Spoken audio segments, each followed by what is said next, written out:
ময়মনসিংহের গৌরীপুরে স্বাস্থ্যসেবার মান নিয়ন্ত্রণে কঠোর অবস্থানে প্রশাসন। পৌর শহরে ভ্রাম্যমাণ আদালত অভিযান চালিয়ে লাইসেন্স না থাকায় সিলগালা করেছে 2টি ডায়াগনস্টিক সেন্টার। সেই সঙ্গে লাইসেন্স নবায়ন না করায় জরিমানা করা হয়েছে আরও একটি প্রতিষ্ঠানকে। বৃহস্পতিবার বিকালে গৌরীপুর পৌর শহরে এই জরিকা অভিযান পরিচালনা করেন উপজেলা সহকারী কমিশনার ভূমি ও নির্বাহী ম্যাজিস্ট্রেট সুনন্দা সরকার প্রমা। গৌরীপুর পৌর শহরের হাসপাতাল রোডের সেবা ডায়াগনস্টিক সেন্টার ও মধ্যবাজার দানমহল এলাকার গৌরীপুর ডিজিটাল ডায়াগনস্টিক সেন্টারে উপস্থিত হয়ে ভ্রাম্যমাণ আদালত পরিচালনা করেন। বৈধ লাইসেন্স দেখাতে ব্যর্থ হয় তাৎক্ষণিকভাবে প্রতিষ্ঠান দুটিকে সিলগালা করে দেন নির্বাহী ম্যাজিস্ট্রেট।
এই ব্যবসা থেকে যে আপনাকে আমি 5,000 টাকা দিব এইটা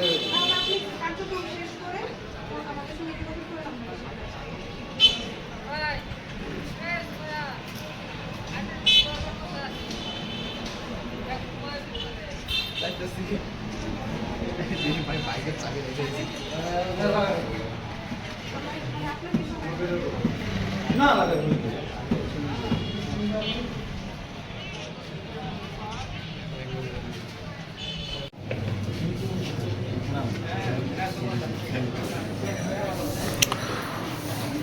অভিযান চলাকালে দেখা যায় হাসপাতাল রোডে অবস্থিত মা প্যাথোলজি ল্যাবরেটরি দীর্ঘদিন ধরে লাইসেন্স নবায়ন ছাড়াই কার্যক্রম চালিয়ে আসছিল।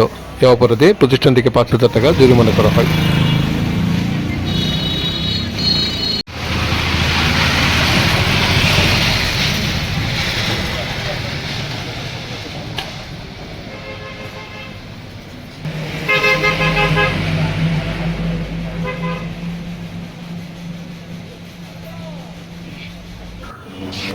তবে প্রশাসনের এই অভিযানের খবর ছড়িয়ে পড়লে গৌরীপুরের অন্যান্য ডায়াগনস্টিক সেন্টারে আতঙ্ক দেখা দেয়।